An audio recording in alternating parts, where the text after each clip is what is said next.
پہلا سوال کہتے کچھ لوگ حضرت ابو الغادیہ یسار بن الصبع الجہنی رضی اللہ عنہ، ان کا نام ہے، حضرت عمار کا قاتل بتاتے ہیں. تو جب جن لوگوں نے ان کو قاتل بتایا ہے تو حضرت ابو الغادیہ پہ یہ حدیثیں فٹ کیوں نہیں ہوتی؟ حالانکہ پہلے ثابت کر چکا ہوں وہ نہیں ہے، میں پھر بھی اس کا جواب دینے لگا ہوں. میں نے کہا حضرت ابو الغادیہ کو جانتے ہو، وہ ہے کون؟ حضرت ابو الغادیہ کا تعارف تو کر لیں. او امام ذہبی رحمۃ اللہ علیہ سیر اعلام النبلاء میں ان کا تعارف کراتے ہیں. امام ذہبی 748 میں فوت ہوئے ہیں، اب 1447 ہے، 699 سال پہلے کے ہیں، نا 701 سال پہلے کے ہیں.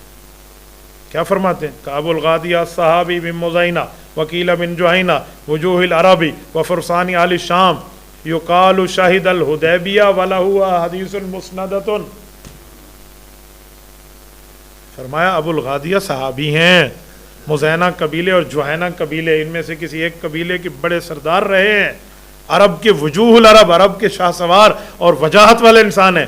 فرسان و اہل الشام کہتے ہیں اہل شام میں ان سے بڑا گھڑ سوار کوئی نہیں تھا، اتنا ان کو گھوڑے کے اوپر عبور تھا. شاہد الحدیبیہ، یہ حضور پاک کے ساتھ صلح حدیبیہ میں شامل ہیں، اور ان سے تو کئی احادیث مروی ہیں. صلح حدیبیہ والا کون ہے؟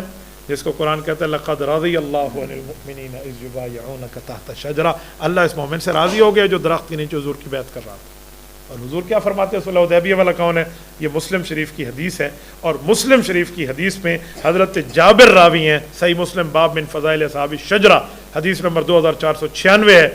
وہ ارشاد فرماتے ہیں حضور پاک نے فرمایا یقول عند حفصہ، حضرت حفصہ رضی اللہ عنہ کے گھر میں تھے، حضور پاک فرمان لگے لا يدخل النار انشاءاللہ من اصحاب الشجرہ وعہد الذین بایعوا تحتها. فرمایا اصحاب شجرہ حدیبیہ والوں میں کوئی جہنم نہیں جائے گا جن نے میرے ہاتھ پر بیعت کی ہے.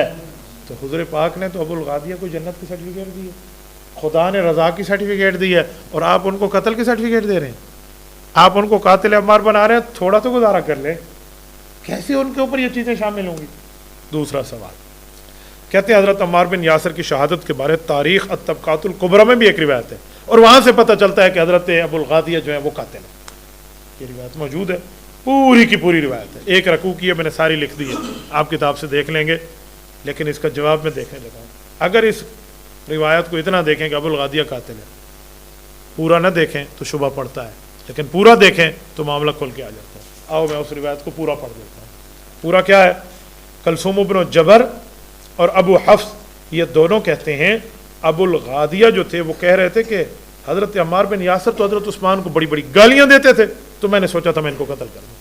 اب مجھے بتائیں یہ روایت جو صحابہ کو ایک دوسرے کو گالیاں دینے والی بتا رہی ہے، یہ کس لیول کی ہے؟ ذرا اس کو چیک تو کریں. جو صحابہ کو گالیاں والی بتا، قرآن کہتا ہے رحماء بینہم، وہ بھائی بھائی ہیں، ان میں محبت، پیار، تعلق، عقیدت، الفت، یگانگت ہے، اور یہ کہتے ہیں گالیاں دے رہے ہیں، اور وہ بھی خلیفہ سوم حضرت عثمان کو، اور حضرت عمار جیسا بندہ دے رہا ہے. یہ جملہ کہہ رہے ہیں اس روایت. تو میں نے اس روایت کو ذرا کھنگالا کہ ذرا دیکھیں تو صحیح معاملہ ہے کیا، ان میں راوی کون ہے، بندے کون ہیں. اب ذرا اس روایت کو دیکھیں. محدثین کرام نے فرمایا اس میں دو راوی ہیں، ایک ابو الحفص سعید بن جمحان، ایک ابو ربیعہ کلثوم بن جبر. کہتے ہیں ان دونوں کا معاملہ کیا ہے؟ کہا یہ تو دونوں راوی ضعیف ہیں، یہ تو غلطیاں کر جاتے ہیں، حدیث میں مضبوط نہیں ہے. کہا کس نے کہا؟ پہلی بات الجرح والتعدیل میں ابو حاتم رازی نے فرمایا قال یحییٰ بن معین ابو حفص سعید بن جمحان شیخ یکتب حدیث ولا یحتج بہ. کا بزرگ آدمی ہے، حدیث تو سناتے ہیں لیکن اس کی حدیث سے استدلال نہ کرنا، یحییٰ بن معین کہہ رہا. دوسرا امام ذہبی خود فرماتے ہیں میزان الاعتدال میں قوم یضاعفونہ، ایسا راوی ہے پورے محدثین کی قوم کہتی ہے ضعیف ہے. ٹھیک ہے. اس کے بعد آگے جائیں تو امام مغلطائی رحمۃ اللہ علیہ امام بخاری کے حوالے سے لکھتے ہیں کہ یہ راوی ایسا ہے ذکر حدیث فقال فیہ عجائب. امام بخاری نے اس کی حدیث بیان کی اور کہنے لگے یار اس کی حدیث میں بڑی عجیب عجیب باتیں ہیں، اس کی سند میں بڑی عجیب عجیب باتیں ہیں. اکمال فی تہذیب اکمال اسماء الرجال کے اندر پوری بات موجود ہے. اور میرے دوستو دوسرا راوی کلثوم بن جبر، تو اس کے بارے میں امام نسائی رحمۃ اللہ علیہ سنن کبریٰ کتاب التفسیر میں لکھتے ہیں ھذا لیس بالقوی وحدیثہ لیس بالمحفوظ. فرمایا یہ راوی حدیث میں مضبوط نہیں ہے اور اس کی بیان کی ہوئی روایت کوئی محفوظ روایت نہیں ہوتی. ٹھیک ہے.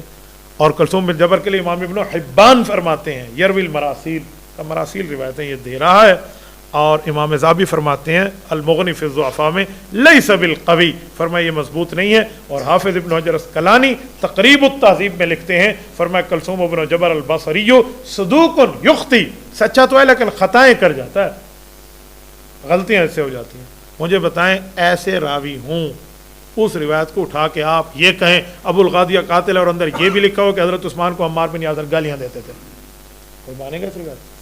تو یہ اس روایت کا حال ہے، ذرا ہم نے تھوڑی تفتیش آپ کے سامنے رکھ دی ہے تاکہ اس کو دیکھیں کہ حیثیت کیا ہے۔